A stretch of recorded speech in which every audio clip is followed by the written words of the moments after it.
Bismillah.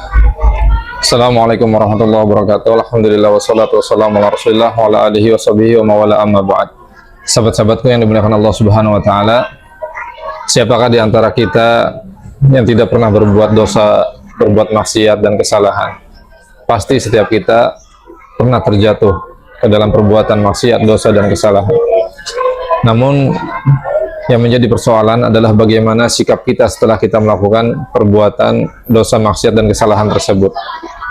Ada kabar gembira dari Nabi kita Muhammad SAW, bahwasanya ma min abdin yudnibu dzamban, tidaklah seorang hamba dia melakukan perbuatan dosa, dia terjatuh pada perbuatan maksiat, fayuhsinu al-wudu, kemudian setelah berbuat dosa dia berwudu dengan wudu yang baik, dengan wudu yang sempurna.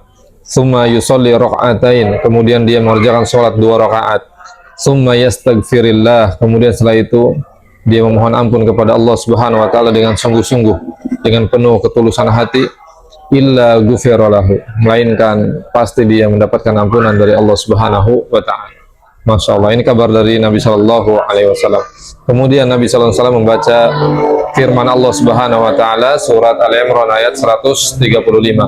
Walladzina idza fa'alu fahishatan aw zalamu anfusahum dzakarullah fastaghfaru lidzunubihim wa may yaghfiru dzunuba illa Allah wa lam yusirru ala ma fa'alu wa hum ya'lamun.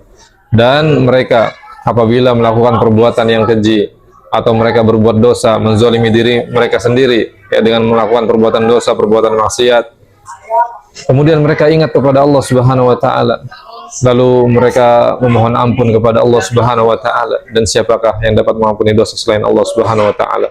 Dan mereka tidak meneruskan perbuatan dosa mereka sedangkan mereka mengetahui bahwa itu adalah perbuatan dosa yang dibenci oleh Allah Subhanahu wa taala. Maka sahabat-sahabatku yang dimuliakan Allah Subhanahu wa taala, hendaknya kita selalu ingat kepada Allah Subhanahu wa taala. Setiap kali kita melakukan perbuatan dosa, jatuh pada perbuatan maksiat, kita ingat kepada Allah Subhanahu wa taala bahwa Allah Subhanahu wa taala Maha Pengampun lagi Maha Penyayang, sehingga itu akan mendorong kita untuk bertaubat kepada Allah Subhanahu wa taala. Jangan kemudian terlarut-larut dalam perbuatan dosa, perbuatan maksiat, karena perbuatan dosa dan maksiat pasti akan berdampak buruk dalam kehidupan kita, baik di dunia terlebih lagi nanti di akhirat. Barakallahu fikum jami'an. Mudah-mudahan Allah memberikan taufiknya kepada kita sehingga kita menjadi hamba-hamba Allah Subhanahu wa taala yang selalu kembali kepada Allah Subhanahu wa taala. Barakallahu fikum jami'an.